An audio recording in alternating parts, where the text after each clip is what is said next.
Good evening, everybody. I'm going to go ahead and open up tonight's meeting of the Kalispell Planning Commission for August the 13th, 2024. Can I get a roll call? Rory Young, Tim Stockland, Pip Burke, Here. Shelby Odell, Here. Doug Kaufman, Here. Joshua Borgart, Here. Chad Graham. Here. The quorum is present. I'm going to move into approval of minutes from the July 9th, 2024 meeting. I move to approve the minutes from July 9th. Second. Discussion on the motion. All in favor of the motion signify by stating aye. Aye. Aye. Any opposed, same sign. Motion carries. At this point in the meeting, I'm going to open up for hear the public, and that would be the time for any public comment that's not on tonight's agenda to step to the mic and give your name and address.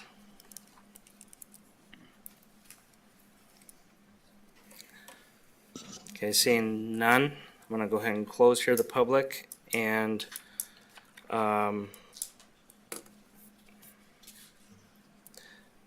move into tonight's agenda. So tonight we have two items on our agenda. Do we have a public hearing tonight? Yes, so Yeah. they're Okay. listed at the bottom. So Right, yeah, so it's just moved to the bottom, okay. So yes, for tonight's public hearing, so there's two items tonight, and the first one is files KA 24-06, KA 24-07, and KPUD 24-02, a request from Todd Gardner and Colton Bear for the Gardner Anderson Ranch Plan Unit Development, PUD, which includes applications for the annexation of approximately 6.5 acres of land at 2995 Highway 93 South with an initial zoning designation of B5 industrial business, annexation of approximately 30.8 acres of land at 330 Demersville Road with an initial zoning designation of R3 residential and a PUD overlay on both areas to be annexed along with land zoned B5 PUD between United Drive and Lower Valley Road that is currently within the city limits, totaling approximately 94.4 acres. Our second item tonight is file KPP-24-03, a request from Kilday and Stratton for the Starling Phase 4 subdivision, which is a major preliminary plat on approximately 8.1 acres of land containing a total of 31 lots, as well as parks, roads, and open space. And we'll start with number one. Okay. So this report regards a request from Todd Gardner and Colton Bear for the Gardner Anderson Ranch Plan Unit Development, which includes applications for the annexation of approximately 6.5 acres of land in that spot right there at 2995 Highway 93 South. With an initial zoning designation of B5, which is an industrial business designation. There would also be annexation of approximately 30 acres of land at 333 Demersville Road with an initial zoning designation of R3, which is residential. And then a PUD overlay on both of those areas along with land that's currently within the city limits. And that would total approximately 94.4 acres. The area already annexed is subject to a placeholder PUD without a detailed PUD plan, which limits development without a full PUD approval. The proposed PUD would expand the PUD area and replace the placeholder PUD with the full PUD overlay. In general, the plan would allow B5 type of development on the 63.7 acres in the area between United Drive and Lower Valley along the highway, and would allow R3 residential development on the remaining 30.8 acres. The proposal does not include a preliminary plat, which would be reviewed at a later date. And this is just kind of showing that in a little different manner, but you can see the two areas to be annexed up against the highway to become B5, the area down here that would be R3, and this existing pink, which runs down through Gardner Auction House and a few other uses to the south, with the road extending down to just to the north part of Captain's Marine. This is showing the Gardner B5 area up close to the highway, and then off of DeMarsville Road with the R3 area.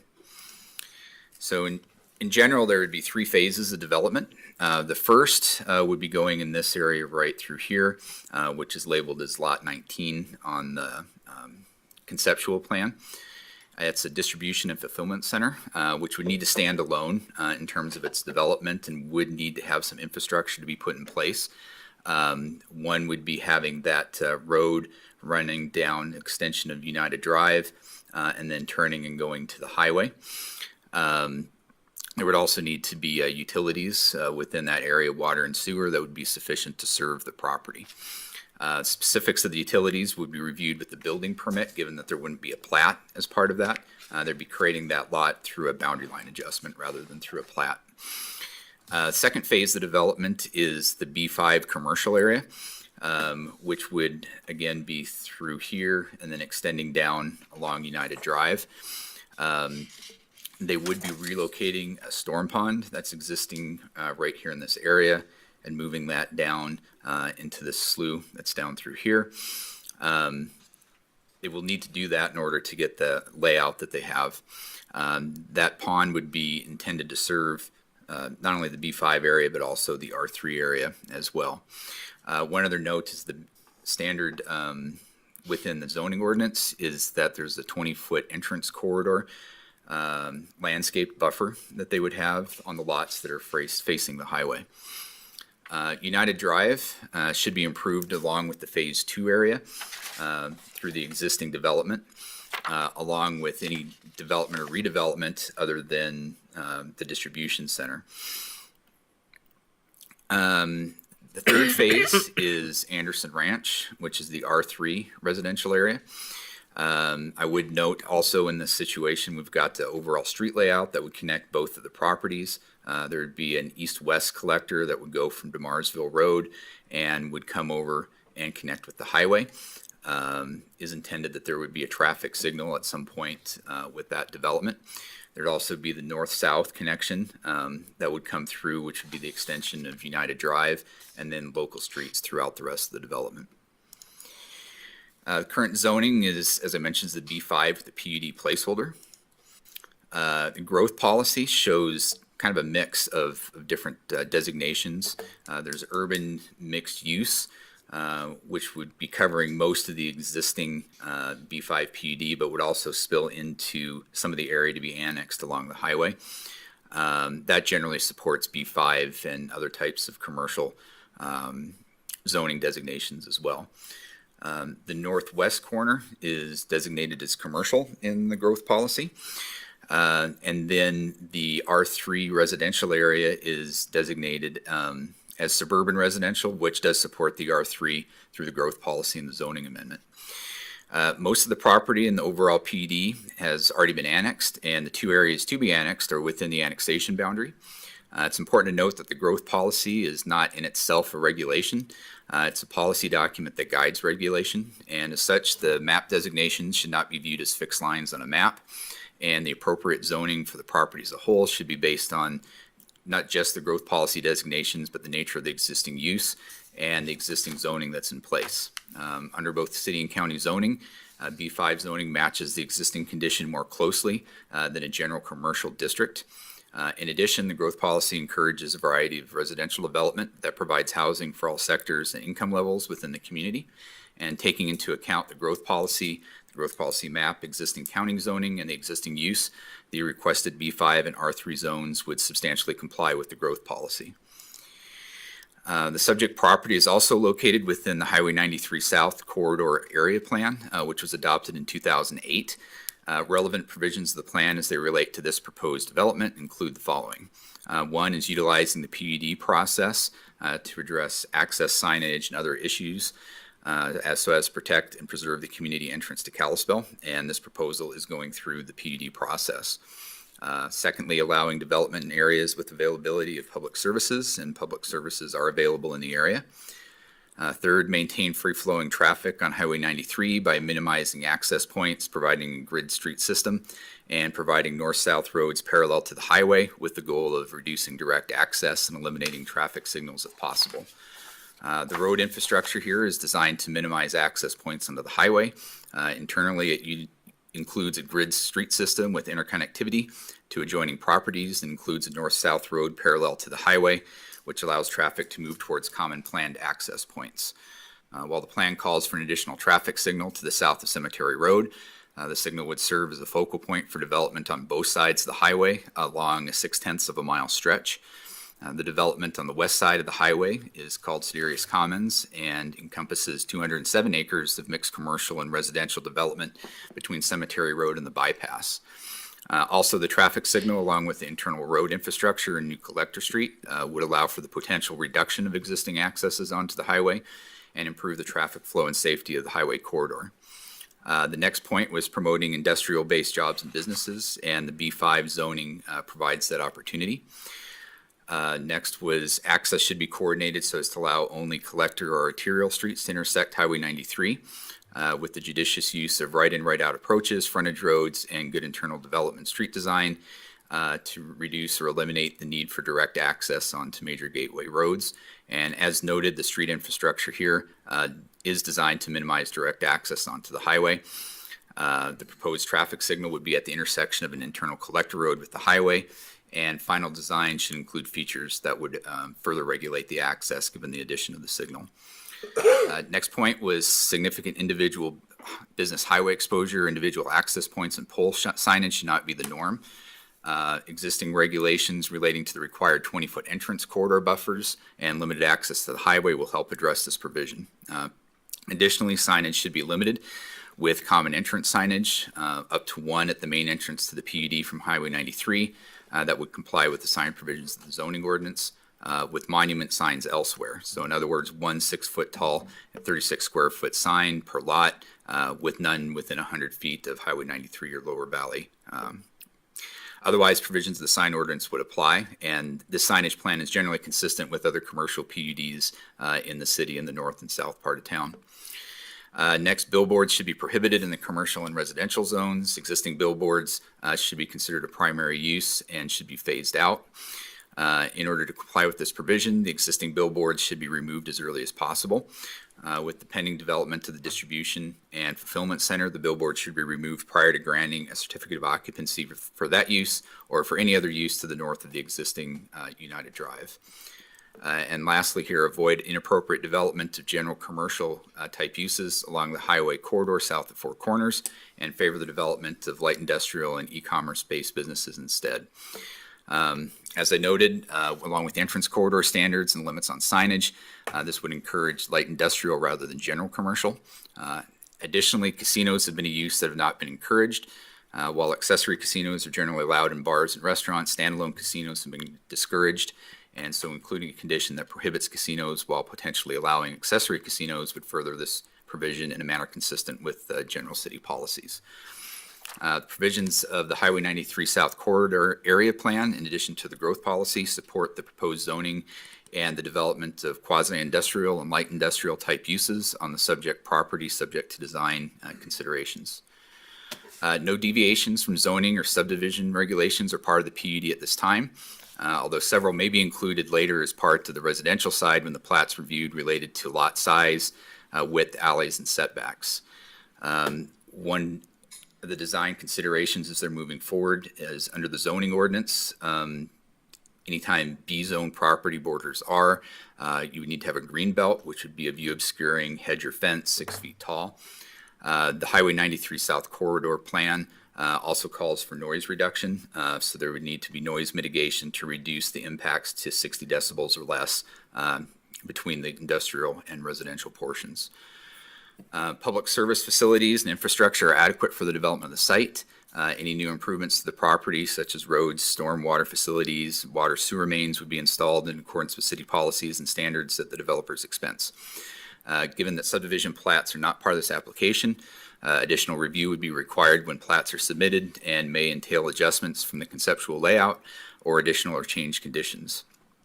As it relates to the phasing plan, any infrastructure necessary to support the distribution and fulfillment facility must be installed in conjunction with its development prior to certificate of occupancy, regardless of the platting status of the property as a whole. Utilities at this point are very conceptual.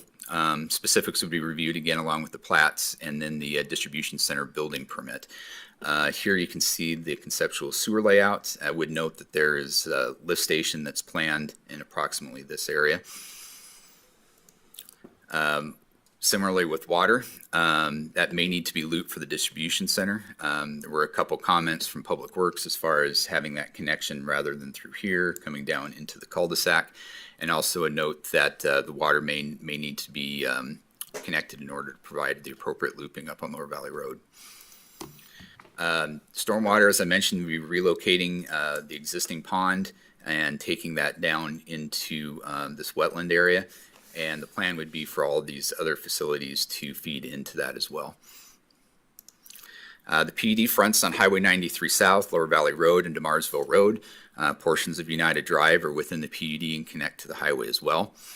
Highway 93 is designated as a major arterial. Lower Valley and Demarsville are both major collectors in the transportation plan. In conjunction with the PUD, frontage improvements would not be required. However, each frontage will need to be upgraded to that standard as further development occurs.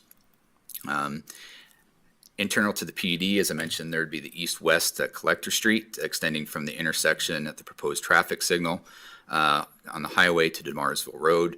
Other streets would be designated as local streets.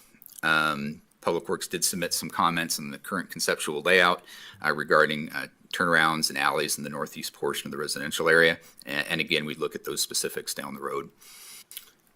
United Drive is designated as a future collector. It's a major collector to the south of that east-west collector and a minor to the north of that.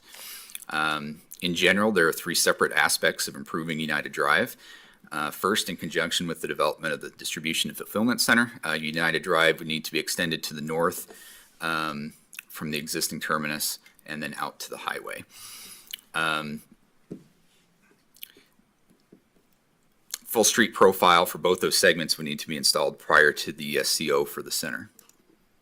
Second, the existing United Drive within the PUD would need to be improved to a major collector standard to the extent possible, given the existing road and surrounding development. The road itself is shifted in a manner that does not readily allow for a full sidewalk boulevard profile on the western side of the road, adjacent to properties that are not part of the PUD. The width of the existing pavement is sufficient for a major collector, absent a center turn lane, and given the relatively low traffic volume which would access the businesses, and if the street's posted as no parking, the segment can function as a major collector. On the east side, a boulevard, along with the 10-foot path, would serve pedestrian needs with the added width to help accommodate the lack of a sidewalk on the west side. Due to utilities within that corridor, certain areas would require the path to be designed around those utility boxes, and those improvements would then need to extend to the southern extreme of the PUD. The improvements would be installed in conjunction with any platting or development in the B5 area to the north of the existing United Drive, other than the distribution and fulfillment center, or with any development or redevelopment on the east side of United Drive, whichever occurs first. This segment of United Drive would need to remain as a private street. This is just showing a cross-section of what that road would look like with the existing curb-to-curb, and then the landscape boulevard and 10-foot proposed asphalt path on the east side of the street.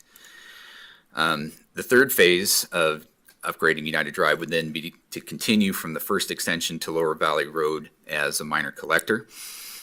There was a draft traffic impact study that was prepared by Able and Traffic Services in May of '24 and was submitted with the application. The TIS was reviewed by a third-party consultant. Recommendations from the review indicated that additional analysis would be necessary as further development occurs, and it would be anticipated that the additional analysis would occur in conjunction with the future plats.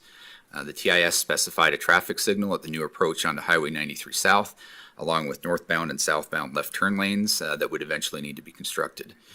Generally speaking, additional access points and traffic signals in particular are not encouraged under both city and NBT provisions, including the Highway 93 South Corridor Area Plan and spacing requirements. Given existing and proposed development in the area and the location of the major collector in the PUD that is part of the transportation plan, the signal is in a logical location. To mitigate the impact of the signal, the full movement at the northern United Drive intersection with the highway should become a restricted access with either a 3/4 movement or a right-in, right-out only. And a condition of approval should require the restricted movement when the signal is installed, if required by MDT. There was a separate TIS that was submitted from Kimley Horn dated June 24, specific to the Distribution and Fulfillment Center. That TIS will be reviewed as part of the building permit and site review process. But whether as part of the PUD, subdivisions, or building permit, the city standards that the level of service shall be maintained or improved, and that any necessary improvements to accomplish that will need to be implemented. With that, staff would recommend that the Kalispell Planning Commission adopt staff report K-2406, K-2407, and KPUD 2402 as findings of fact, and recommend to the Kalispell City Council that the properties be annexed with initial zoning of B5 industrial business and R3 residential, and that the PUD for the Gardner Anderson Ranch be approved subject to the listed conditions. And I would note two things. One, we did receive a written public comment that a copy was provided to you. We just received that just prior to the meeting. And secondly, it's a little bit different than most situations because there's two separate annexations, so that would require two separate motions. So there should be three motions as we're moving through the process on that. And with that, be happy to answer any questions. Any questions? Not yet. Not yet. This is question time. I'll let my brain develop on the United Way road. Okay, I'm gonna open this up for public comment. Any public comment, step to the mic and state your name and your address.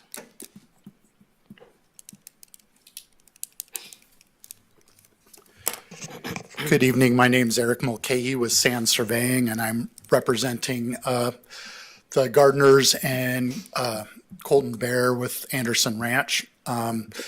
Both parties worked together to try to solve the transportation and the drainage issues within this development.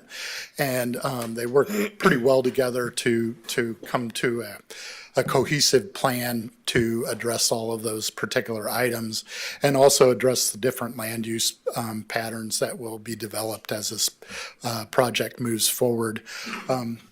Brandon Tice is here as well. He's our engineer. If you had any questions regarding the engineering of the roads, sewer, water, or stormwater, he would be available to answer those questions. I can answer any questions that you may have, land use or application wise.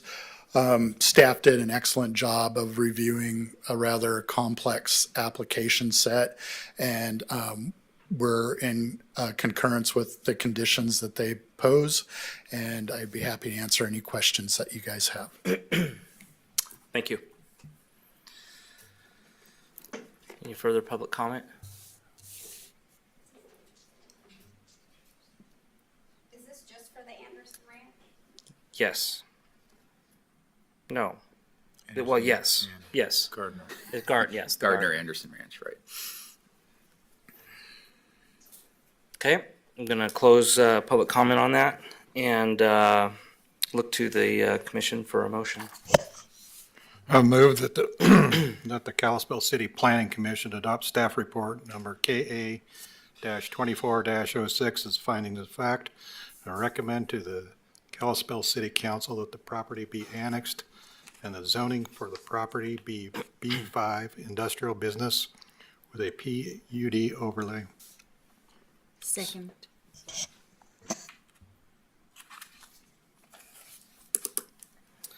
Any discussion?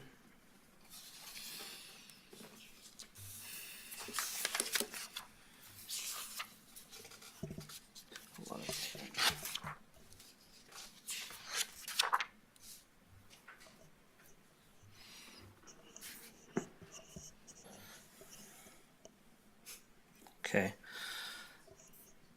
So no discussion. Did you get a question?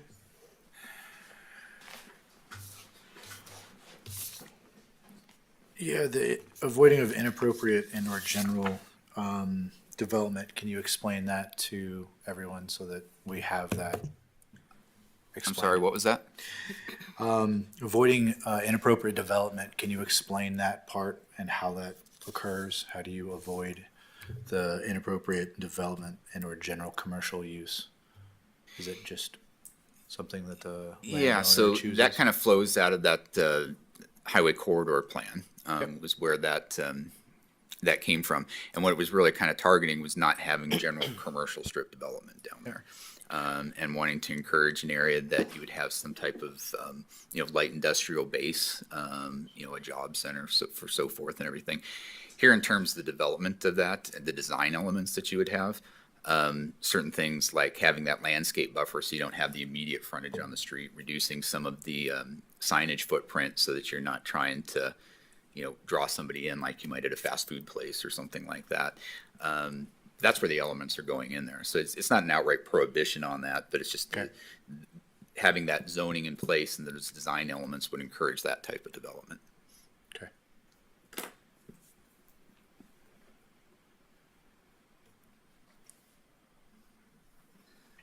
I guess maybe I'll jump in with a question too, because I was trying to figure something out here while all this was going on. Something that was kind of jumping out at me. So both annexations have a PUD overlay on them, and Right. then everything is then encapsulated into a PUD.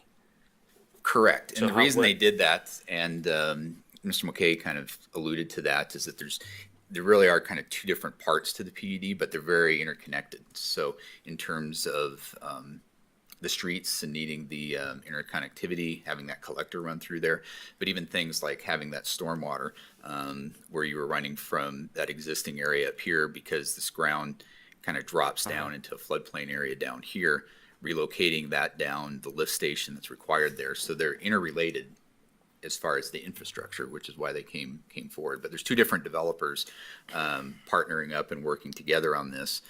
One of which is really looking at that B5 light industrial. The other one that's really looking at single family R3 type of development. Yeah, that's what's had me so quiet up here.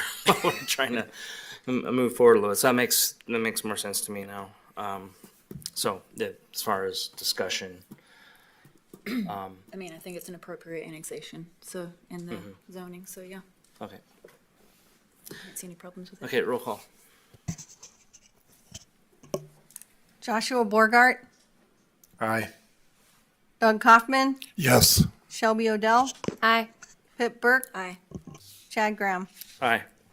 Motion carries. I'm gonna look for a motion for KA-24-07.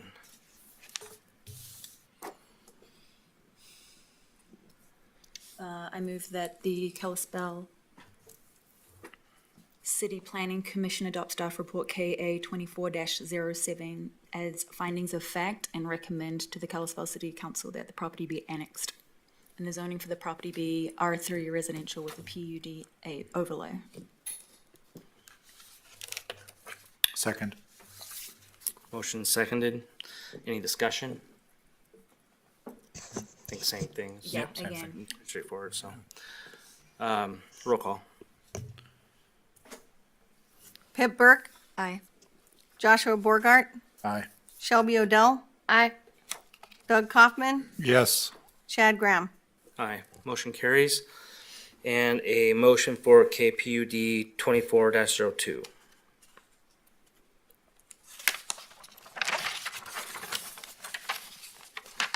I'll move that the Kalispell City Planning Commission adopt staff report numbered KPUD-24-02 as findings of fact and recommend to the Kalispell City Council that the Gardner Anderson Ranch PUD be approved, subject to the conditions as published. Second. The motion is seconded.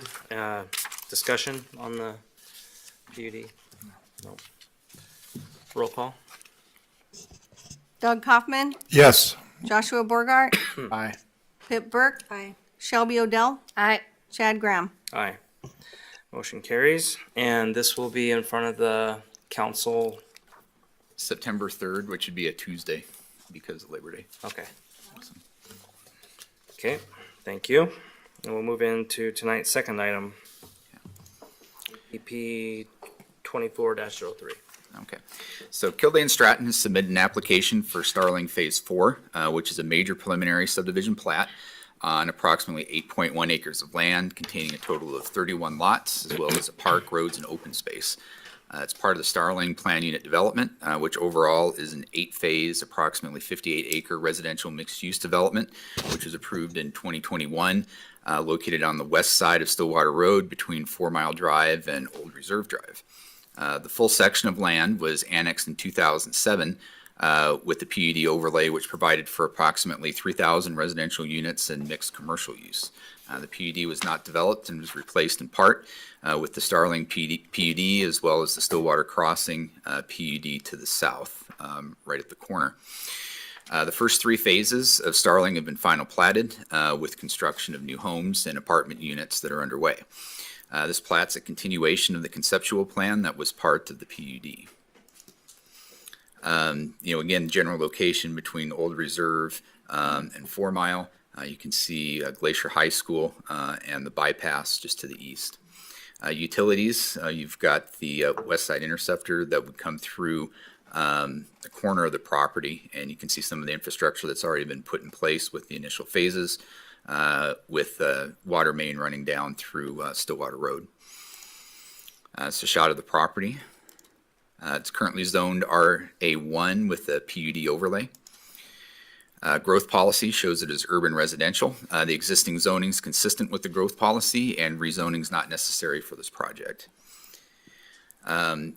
Access, and again, this is the main area that we're looking at right through here with Phase 4, but the main access will be coming off of Timberwolf Parkway, which is an extension of a collector road, and August Way on the southern end of the plat. Able Traffic Services did prepare a traffic impact study in August of 2021 for the project. There was a memo from Able dated July 24 that stated that the conclusions remain valid. The TIS concluded that Starling would, quote, increase traffic volumes on the surrounding road network, but would not require any special roadway improvement to create additional capacity, unquote. It also noted the need for a crosswalk at the Stillwater Timberwolf intersection. It should be noted that the city standards for design and construction, the development should maintain or improve the existing level of service for the affected roadways rather than just simply maintaining an acceptable level of service. Any improvements necessary to maintain the existing level of service would be required. The traffic study also addressed the potential need for a roundabout at the intersection of Timberwolf Parkway and Stillwater Road. Per the study, the roundabout's not required at this time, but the intersection would eventually require a roundabout and was provided for in the phases 1 through 3 plat. Those conditions required a dedication of right-of-way and required a waiver of protest of a special improvement district for the construction of the roundabout. As with the earlier phases, there should be a waiver of protest of an SID for the roundabout construction that would be placed on the final plat. As far as the roadway, this is showing the Phase 4 itself, which is got 2 subphases, 4A and 4B, but this would be a natural extension of the roads and utilities that are already in place. There would be the start of 2 Vooners that would be coming down. The Vooners were a 32-foot wide modified street design that was provided for in the PUD. With the location and the access, there's no issues for emergency response. The overall site's generally flat without any major topographical or geological features, which would limit development. Based on geotech reports and supporting information from 2007, 2021, 22, and 24, the reports are sufficient for preliminary site evaluation and planning purposes. But that additionally, a site-specific geotech investigation as Phase 4 is intended to be performed to support engineering designs submitted to the City of Kalispell Public Works Department. Subject to the site-specific report, there are no apparent impediments to development. Stormwater will be addressed through an engineered system to be designed and constructed according to the city standards for design and construction. The overall PUD plan includes 2 homeowners parks. Phase 1 through 3 include a larger park at 3.1 acres in size, in addition to common areas with walking paths. Subdivision regulations would require a minimum of 0.03 acres of parkland per dwelling unit, or 0.93 acres for the lots within Phase 4. The Phase 4 park will encompass the southeast corner right here. of a larger park area that will continue to be developed as future phases are completed. The park would include amenities that would be determined during the course of the detailed subdivision design review, and it's anticipated that design would include playground equipment and other facilities. Additionally, the east-west common areas running through here, here, and here would include sidewalks that continue the pedestrian connectivity from phases 1 through 3. With that, staff would recommend that the Kalispell Planning Commission adopt staff report KPP 2403 as findings of fact and recommend to the Kalispell City Council that the preliminary plat for Starling Phase 4 be approved subject to the 36 listed conditions, and we'd be happy to answer any questions. Any questions on the preliminary plat?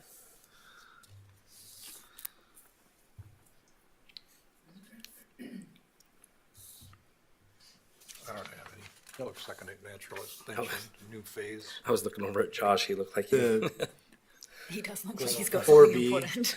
Is it phase 4B, the Villeneuve construction, right? Right. We talked about this in the past. What were the measurements for the alleyway? Do we have that? The alleys are 20. Well, I think some of the alleys were 30, these are 32-foot 32 booners, foot. which is kind of the design that's typically been used. They've used that in other places such as Bozeman, Yeah. for example, and Is- we've adopted that in several of the PUDs that have All right. recently been approved. It's just weird to use a foreign word for things sometimes when you can just say small alley. That being said, sometimes there's a need for it, but we'll go from there.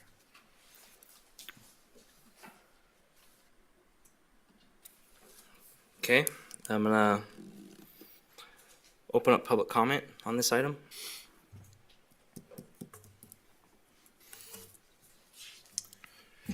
Good evening. My name's Eric Mulcahy with Sand Surveying, and I'm representing the applicants. Greg Stratton is the part of the development team of Kildare and Stratton, and Brent Foley is here with Foley Engineering that could answer any questions that you might have regarding the engineering aspects of this development. As PJ said in his staff report, again, a thorough review of our application materials. We're complying with the zoning, we're complying with our growth policy designation. We're complying with our PUD, which we initially did for the first 8 phases. So we've completed phases 1 through 3. Now we're moving into phase 4, which we're going to split into 2 subphases. And we're essentially following all of our infrastructure and transportation elements out of that original PUD. As staff stated, we did provide the right-of-way for the roundabout on Stillwater. We widened Stillwater Road for the frontage of phases 1 through 3 with that, the platting of phases 1 through 3. Those parks were developed, and a number of homes have been constructed in phases 1 and 2, and phase 3 has the multifamily portion that was initially contemplated in that PUD as well. So we're essentially following the plans that we've presented previously, and as you guys probably all know, this Starling section was originally approved for urban development, I think way back in 2005. So it's been a long time coming for essentially the city growth in this particular neighborhood. So I'll be happy to answer any questions that you might have. Thank you. Any other public comment?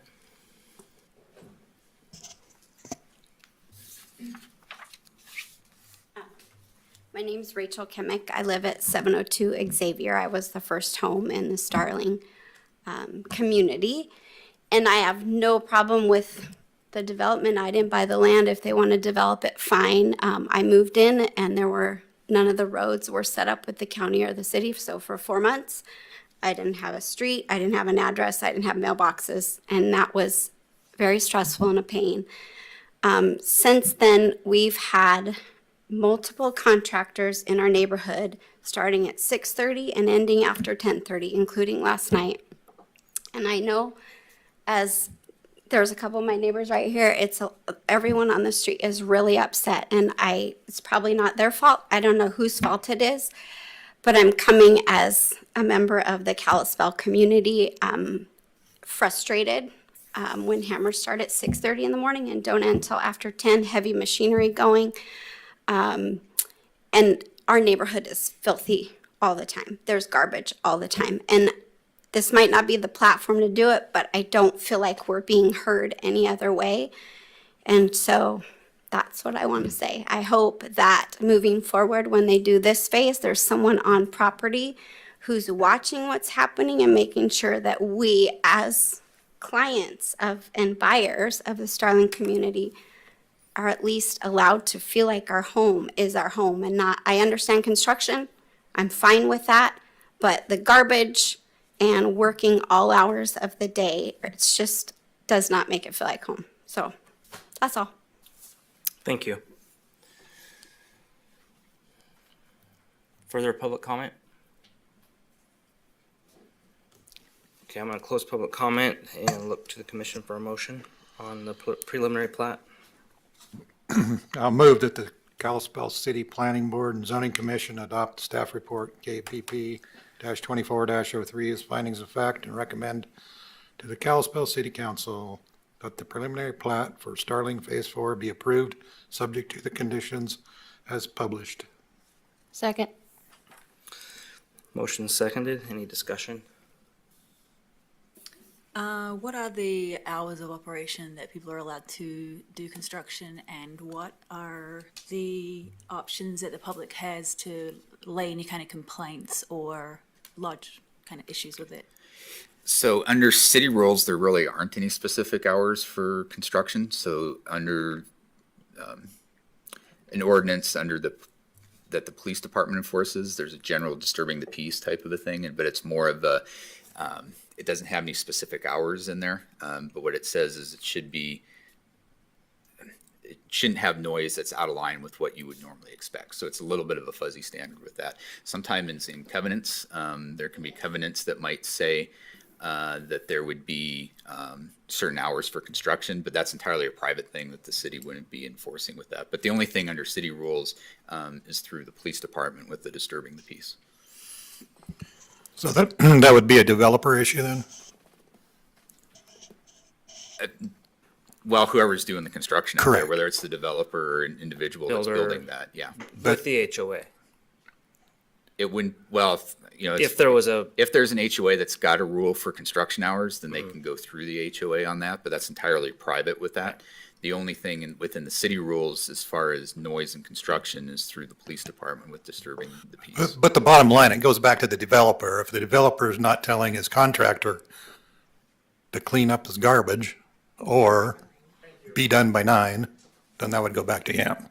And the written rules are until 7 PM, and we've given grace till 9:30, 10. Yeah, he's got sir, sir. So first, I've heard about it, so yeah, they can always file a complaint with the city, which would be just kind of your general public nuisance type standards, which, you know, in this case, you are in a development that is building homes, so there's always going to be a period. I do see the developer here that's willing to answer questions, but yeah, it is an active construction zone, number of houses being built, so it is what it is. There's going to be those issues. Now, certainly, as it moves forward, it's going to be, I think, easier for the developer to enforce, as well as there may be other forms of access and things you could do. But I don't know what their private agreements and rules are. That would be What? up to them. So because I want clarification on this, I know I want to bring the developer up, and I know you had something that you were saying. I want to get some clarification on this, so I'm going to kind of break protocol here a little bit and find out. What you want to come to the mic and answer these questions? My name is Greg Stratton with Kildare and Stratton. And we have had complaints about working after hours. I think the 6:30 to 10:30 might be a little bit of a stretch. There might be isolated cases of that. I know last night we had a guy out there. We are in the process of talking to him. We have responded to every complaint we have got by talking with the contractors. They know the rules. We do have an understanding with some that there are some guys out there that are building their own house after hours. In other words, they have a full-time job and they come in afterwards and they're working on their house. And I don't think they're going much past like 8:30. On isolated cases, they might be. We have let that activity go because we encourage it and we actually respect their enthusiasm. I can tell you that we do have full-time people on staff. We have people on salary.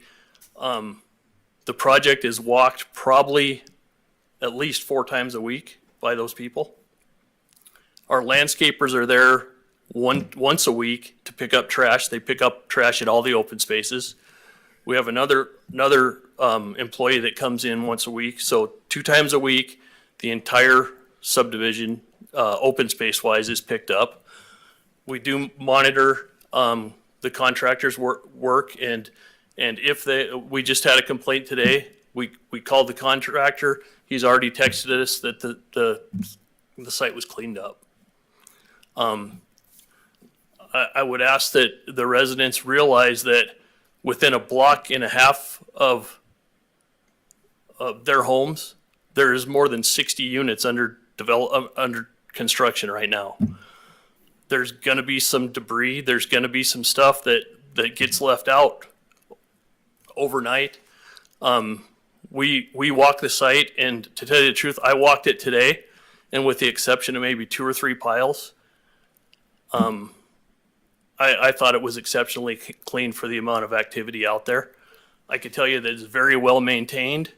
Our landscapers are out there weekly and sometimes daily, maintaining the open spaces in the parks. We just ask that there's some understanding on the residents' part also, that the sooner we get done with the construction in your area, the sooner we can all move on and you won't be bothered anymore. So I'll be glad to answer any questions you have regarding that. But really, when I walked today, I didn't see anything out of the ordinary for a construction area of this size. And I thought it was very well maintained, and like I said, with the exception of a couple piles, there was really nothing out of the ordinary for what's going on. Do you have a designated cleanup team, or is it just like per site with each contractor kind of a thing? So we don't clean up the contractor sites. That's up to them. But we do monitor it, and if they're getting out of hand, we do contact them. Like I said, to date, as far as I know, they've been very responsive. There's been very few that we've had to call more than twice. I understand what you say about the owner-builder situation after hours and stuff. I think more the point is the appropriate construction activity. If they've got an air compressor that's going off, that's pretty irritating, especially if you've got young children or anything like that, even if you're just trying to enjoy the evening. So I think maybe just a word to the contractors, I don't know if there's any way that we can just say, like, it's, to these particular people, like, it's been noted, people have complained, we want to keep the peace, like. And we do every time we get a complaint, we bring it to their attention. And I don't know what it is, but they'll be good for a couple weeks, and then they'll let it slip one day, and then we'll get a complaint again, and then so it has gone on that way. We have a fine schedule in our documents, and we can fine them if we want to. Based on past experience, we really don't get anywhere by doing that. It just causes animosity, and it actually makes the situation worse. But we do, every time we get a complaint, it's responded to. So. And to tell you the truth, I really, I understand where they're coming from, and I understand the frustration with the noise. But on the other hand, I look at it and I'm like, you got 60 units being built within a block and a half of your house. There's gonna be noise. There's gonna be construction debris. There's gonna be that stuff. And we can monitor it, but there's always gonna be lapses where there's a pile somewhere or something like that. Thank you.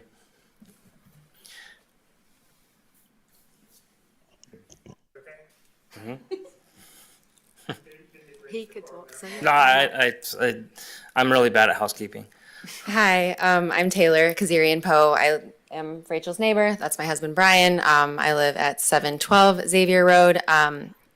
Yeah, just to reiterate what Rachel said, we understand that we live in a place where there's lots of construction and expansion. We think that that's great. But the HOA is really not doing their job. It's taken them a month to respond to my emails. We've all sent complaints about, Rachel, and we all have documented evidence of hours of debris, and it's not just small debris. And I think what he's be referring to is the apartment buildings that are getting built, which are like a block and a half away. But what we're also referring to is all of the houses that surround us that are right within a block of our area. I saw pictures from Rachel from last night at 10:30, as well as video of the noise. And I think when I emailed the HOA, they laid out that these are the rules, these are the hours, and they're not being abided by. And so last I heard from the HOA after waiting over a month was that there's going to be some leniency. When previously it was told that these are the hours and they're going to abide by those hours and we'll talk to them. So which one is it? If there are rules. The HOA is going to be more of a private matter. Yeah. So not a matter of, public. Or if there are other leniency, I don't really know, but, or if the development is managing that, I'm not really sure. But, I think that we understand that we're living around a place where there's lots of construction going on, but I think it's just, proper decency also to consider, like, what is the balance between the people who live there currently. And I just think if anyone lived in an area where there were like really loud construction noises at 10, and that's not an exaggeration, that is often what happens. And I understand that we need to, keep the peace, but if there are no consequences for people consistently breaking rules, when are they ever going to abide by certain just common sense hours? And so it's not just us. We're representing the neighborhood, but it has been really hard when, we're living in this new place, but we often feel like it's just, everything is messy. It's dirty everywhere, construction at all hours. And who do we talk to? What do we do? I guess that's our question. And Last night it was a skid steer at 10:30 and we got video of it. Okay. So you're doing it. Then this would be the place to start for that. So, we'll get back into discussion here and we'll talk about it, or it could also be city council would be a place, but we do have ordinance for it, but it's kind of vague, and I know we've talked about this a lot. In addition, the HOA is definitely the easiest, will be most effective. There is a disturbing the peace ordinance that the city has. Generally, it's 9 or 10 o'clock. It's also going to depend winter, summer.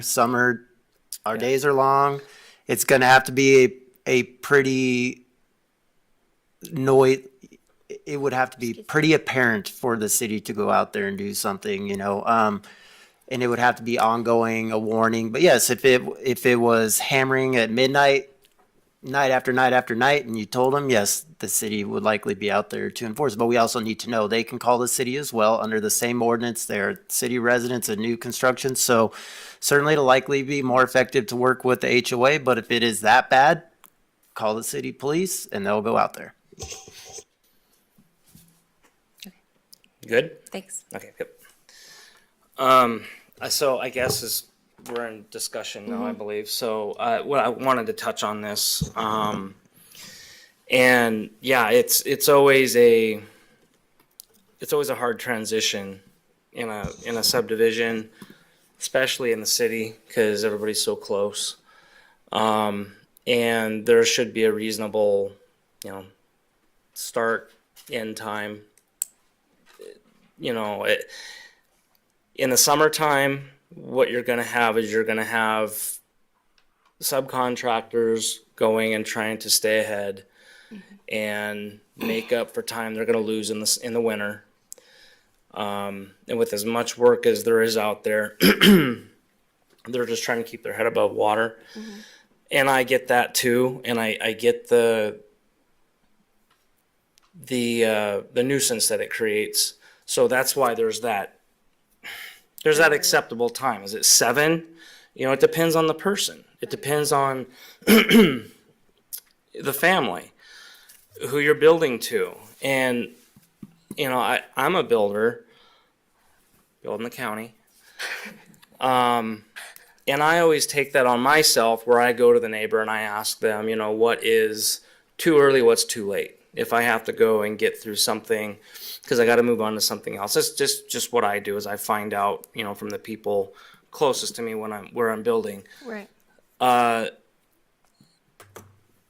It will end. The process will end. The dirt, the dust, as it develops out past you, it will come to an end. And the other aspect of thinking about that is if you have a roofing crew, if you have a siding crew, and they're there, the longer they can make their day go, the less time they're going to be there. A roofing crew would come in, they start, they're there for 2-3 days, and they're gone. No more roofing. But as far as HOA goes and stuff, I think that's probably the first place to go through and start with that. And then we do have our ordinance, you know, for just, what is it again? Disturbing the peace. Disturbing the peace. But it's not really a defined like 8 o'clock, 9 o'clock, start at 8, start at 7. So, and this has always been a discussion point when it comes to new subdivisions when it's phased out, when people are moving in and you're moving through the subdivision to develop it out. I think that a good idea to start to make sure is like, so when he mentioned that some of the people who are working after hours are possibly homeowners of these places, that they work, 7 a.m. until like 6 or 7 p.m. and then they want to go work on their house. Maybe as those homeowners, maybe they should talk to their immediate neighbors and say, I was working all day. I'd like to work on my house tonight. I'm going to be up a little bit late. Is 10 o'clock too late for my hammer to be going? Or, if it's like not someone who owns their home and it's just some random contractor who's like, I don't really care. Well, it comes down to communication. Yeah, and the communication needs to be built up better. So if I live here on 18 on the map and I'm going to talk to 19, 25, 24, 17 and so on and be like, hey, I'm working till 10 tonight. Sorry. Hope that's okay. I think that would probably be more respectful if we're going to. Or are you having a barbecue? Is this going to be a problem? That's. You want to come help? I need some help. You got some extra nails kind of thing? So, anyhow, back to the preliminary plat. Is there any discussion on the preliminary plat? No. Okay, roll call. Shelby Odell, Aye. Pip Burke, Doug Kaufman, Yes. Joshua Borgart, Aye. Chad Graham. Aye, motion carries. I'm going to close tonight's public hearing and move into old business. Or is this is also the third? Tuesday. Okay. Tuesday, September 3rd, right? Old business. So don't really have any old business. We had a work session at the last planning commission meeting, and so we didn't have anything in front of council. New business. Well, new business, we've got a couple projects coming up next month. Both of those will be work sessions because they're PUDs. So we've got a resubmittal of the Tronstead project, which would be annexation R2 zoning with the PUD overlay, along with the preliminary plat. We're also going to have another PUD submittal for the last phase in Northlands, which is just south of 4 Mile Drive. That would have a PUD. They needed to include even though it's part of an existing PUD, they needed to work around some topographical issues. So we're seeing a PUD and a preliminary plat. So we'd have just work sessions next month and no public hearings.